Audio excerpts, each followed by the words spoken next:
लेकिन ये वक्त ऐसा था पहले की जो 30 के आसपास एक्सपेक्टेंसी थी, मतलब बताओ आदमी 30 साल अगर काट ले तो उसकी उम्र पूरी हो जाती। ये वक्त वो वक्त रहा है 25-30 साल। हाँ ठीक है। अच्छा, ये बड़ी हम लोगों की एक माइंडसेट है कि पुराने लोग बहुत जीते हैं।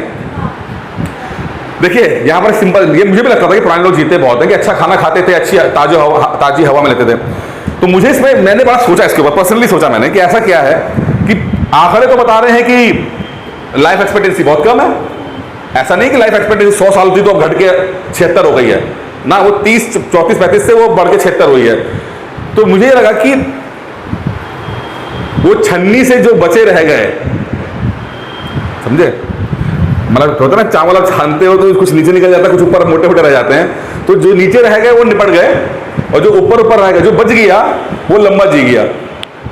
तो आप देखोगे ये चीज कि मैक्सिमम लोग तो उसी एज टाइम में निपट गए, लेकिन जो बचे रह गए, और उसमें भी मुख्यतः महिलाएं होंगी जो बची रह गई होंगी।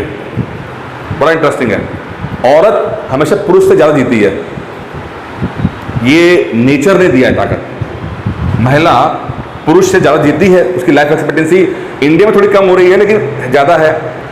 और मान लो 1000 बच्चे जन्म लेंगे लड़के, तो 1000 लड़कों पर प्रकृति ने एक मतलब 1000 मतलब 1300 के बराबर जो है वो लड़कियों को पैदा करने की दी हुई है। मतलब कि अगर रैंडमली भी कैलकुलेट करें तो बच्चा जो पैदा हो रहा है वो लड़का हो गया लड़की होगी, उसमें भी लड़की होने की संभावना ज्यादा है।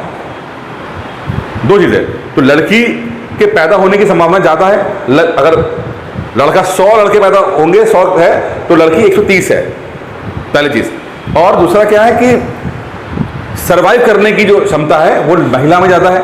आप अगर आसपास भी देखोगे तो जो महिला है ज्यादा बुजुर्ग मिल जाएंगी, बुजुर्ग पुरुष कम मिलते हैं। अपने आसपास देखना। अब ये क्यों होता है, इसके पीछे रिसर्च की गई कि ऐसा क्यों भाई कि महिला ज्यादा जी रही है पुरुष को, और एक ही एटमॉस्फेयर है, एक ही एटमॉस्फेयर में, एक ही इसमें। तो इसका जो इस सवाल का जो जवाब ढूंढा साइंटिस्टों ने, वो ढूंढा यूटिलिटी के अंदर। यूटिलिटी का मतलब होता है कि किस चीज की जरूरत ज्यादा है। एक महिला जो होती है, अगर देखा जाए, माँ तो जल्दी बन जाती है, लेकिन दादी नानी बनते हुए 50 साल की उम्र हो जाती है। तो जब वो दादी नानी बनती है तब भी ऐसा नहीं है कि उसकी यूटिलिटी खत्म हो जाती है, उसका जरूरत खत्म हो जाती है। जब वो दादी नानी भी होती है तो अपनी बेटी या अपने बेटे के बच्चों को परवरिश कराती है, हेल्प करती है।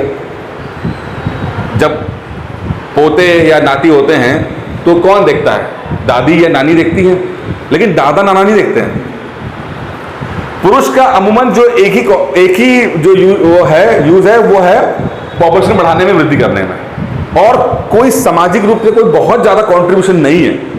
प्राकृतिक रूप से बात कर रहा हूं। अब अगर अब ये अलग बात है कि अब सिस्टम आ गया कि पैसा कमाना और वो करना अलग बात है, लेकिन अगर नेचर में देखा जाए तो देखिए नेचर चलता है कि जीवन को कैसे, क्या चीजें जीवन को आगे बढ़ाएंगी, इस कॉन्सेप्ट के ऊपर है।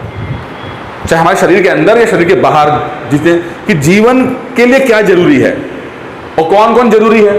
जो जरूरी नहीं है वो किनारे रहते हैं और जो जरूरी है वो आगे बढ़ते रहते हैं। तो जीवन को बढ़ाने के लिए दादी नानी का ज्यादा चाहिए, ठीक है, क्योंकि वो एक नन्ही सी जान जो बच्चा पैदा हुआ है उसको सही रखने के लिए हेल्प कर रहे हैं, तो उनकी यूटिलिटी है। तो इसीलिए दादी नानी आपकी ज्यादा चलेंगी, दादा नाना जल्दी निपट जाएंगे। तो अब ये वक्त क्या है, ये वक्त वो है जहां पर जल्दी लोग मर भी रहे हैं और महिलाएं तो खैर लंबा जीती हैं।